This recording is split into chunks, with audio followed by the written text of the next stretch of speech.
Նիկոլ Փաշինյանի հատիկ բլեֆը փլվեց Սահմանադրական դատարանում։ Բարձրագույն դատարանը հաշվի առավ Վենետիկի մասնագիտական հանձնաժողովի կողմից տրված մասնագիտական կարծիքը, որը օրենքի ամբողջ տրամաբանությունը փոխել է։ Ինչի մասին է խոսքը։ Ժողովուրդ օրաթերթը ներկայացնում է Սահմանադրական դատարանի որոշման եզրափակիչ մասի բացատրությունը, որպեսզի իրավաբանական բարդ ձևակերպումների մեջ չխճճվի իրականությունը։ Նկատենք, որ Սահմանադրական դատարանն այս օրենքի առանցքը հանդիսացող դրույթները գույքի վերաբերյալ ուսումնասիրություն սկսելու հիմքերի մասով բավականին նեղացրել է, կոնկրետացրել է դրա կիրառման շրջանակը, ինչը նշանակում է, որ դրա լայն մեկնաբանությունն այլևս հակասահմանադրական է։ Եվ այսպես, Սահմանադրական դատարանը քննելով ապօրինի ծագում ունեցող գույքի բռնագանձման մասին օրենքի սահմանադրությանը համապատասխանության հարցը որոշելու վերաբերյալ գործը որոշել է։ Օրենքի 5-րդ հոդվածի առաջին մասի 5-րդ և 6-րդ կետերը նույն օրենքի 24-րդ հոդվածի առաջին մասի հետ համակցության մեջ համապատասխանում են Սահմանադրությանն այն մեկնաբանությամբ, որ օրենքի հիման վրա բռնագանձման ենթակա է այն գույքը, որը ձեռք է բերվել համապատասխան պաշտոնատար անձի պաշտոն ստանձնելու պահից հետո։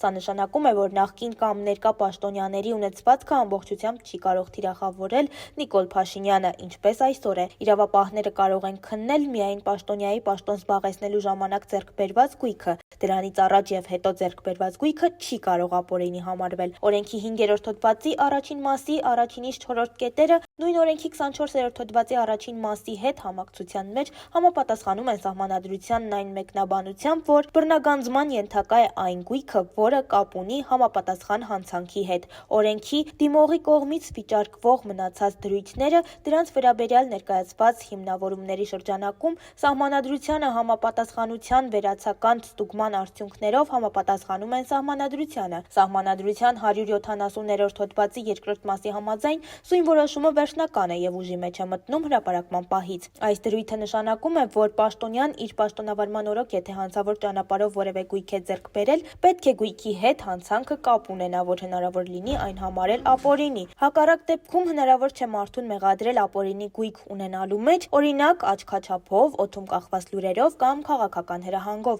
Առավել ևս հնարավոր չէ պաշտոն չունեցած կամ չունեցող մարդուն ապօրինի գույք ունենալու մեջ մեղադրել։ Սահմանադրական դատարանի որոշումից հետո իրավապահները դատախազությունը պետք է ապացուցեն, որ կոնկրետ գույքը կոնկրետ հանցանքի արդյունքում է ձեռք բերվել, կոնկրետ պաշտոնավարման ժամանակում, որից հետո նոր մտնեն դատարան բռնագանձման պահանջով, իսկ այն, ինչ մինչ օրս անում է դատախազությունը, Նիկոլ Փաշինյանի քաղաքական քմահաճույքի կատարում է և ոչ ավելին։